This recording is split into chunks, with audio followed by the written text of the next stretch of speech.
बाद का जो काम है वो क्या करना है? सदका और खैरात। क्या करना है? बोलो क्या करना? रमजान आ रहा बोलते दिमागों में क्या आता? ज़कात देना है, ज़कात देना है, ज़कात देना है। नहीं,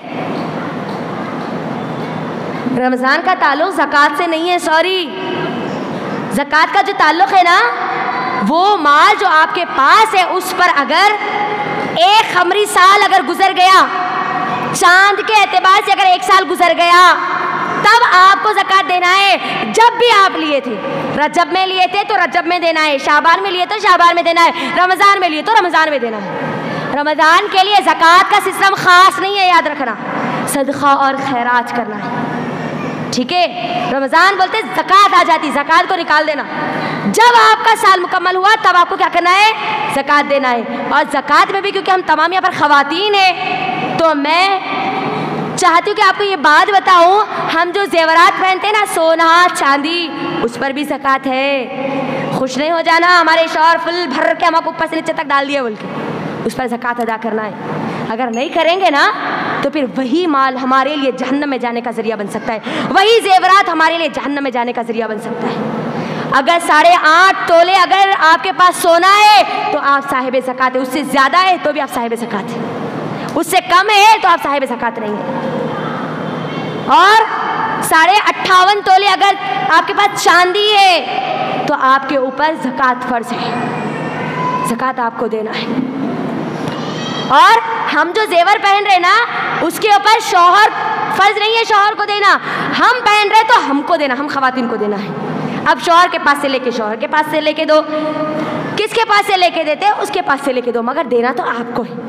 आपके जेवरात आप पहनते तो आपको ज़कात देनी होगी, अगर आप नहीं देंगे तो आपको सवाल किया जाएगा कल क़यामत के दिन। और ज़कात के सिस्टम में वो 200 के साड़ियाँ ला के नहीं बांटना, 500 की लाइन बना के नहीं ठहरा करना। ज़कात का जो निज़ाम है ना, उसका असल मकसद है कि मुसलमानों की मईशत को मजबूत किया जाए। एक मरतबा अगर किसी को ज़कात दी जाए तो दोबारा वो ज़कात देने वाला बने, लेने वाला नहीं। हमारे पास क्या करते हैं हम, जितनी ज़कात निकल रही है उसमें साड़ियाँ लाके 200 की साड़ियाँ लाके पूरे बांटते चले जाते हैं। मुझे बताओ, तो 200 की साड़ियों से 500 रुपये से किसी की ज़रूरत पूरी होगी? होगी? नहीं होगी। अल्लाह के लिए सिस्टम को ख़त्म करो, इस निज़ाम को ख़त्म करो, एक जगह दो। जिनको देना है ना उनको पढ़ो, कुरान में पढ़ो। अल्लाह रब्बुल आलमीन सूरह तौबा की आयत नंबर 60 में बताता है कि 8 किस्म के लोगों को ज़कात देना है। आपका होमवर्क है, जाओ जाके देखो, जाओ जाके देखो, 8 किस्म के लोगों को ज़कात देना है, उसके अलावा आप किसी को भी नहीं दे सकते। ज़कात कितनी देना है, कब देना है, किन किन चीज़ों पर ज़कात है, अल्लाह के लिए इसका इल्म हासिल कीजिए। कहीं ऐसा ना हो हम साहिब ज़कात तो हो और हम ज़कात अदा ना करें और मेरे और आपका मौत का फरिश्ता है और मुझको और आपको इस दुनिया से जाना पड़े। ठीक है, ज़्यादा से ज़्यादा सदका और खैरात करना। अल्लाह के नबी सल्लल्लाहु अलैहि वसल्लम रमज़ान में तेज़ हवाओं की रफ्तार से ज़्यादा सदका और खैरात किया करते थे।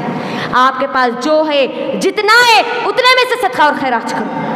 ज़रूरी नहीं है आप फुल माल कमा कर ही सदका करें, नहीं, जो है जितना है उतने में से दियो, छुपा कर सदका करो, दिखा कर नहीं। ज़कात दिखा कर दी जाती है ना, हाथ से छुपा कर भी सदका दिया करो। ऐसा दिया करो कि आपको और वो सदका सिर्फ आपके और आपके रब के दरमियान रहे, जिसको दे उसको भी आपका नाम पता ना चले, ऐसा सदका करो। ठीक है, सदका और खैरात करना। और आखिरी चीज़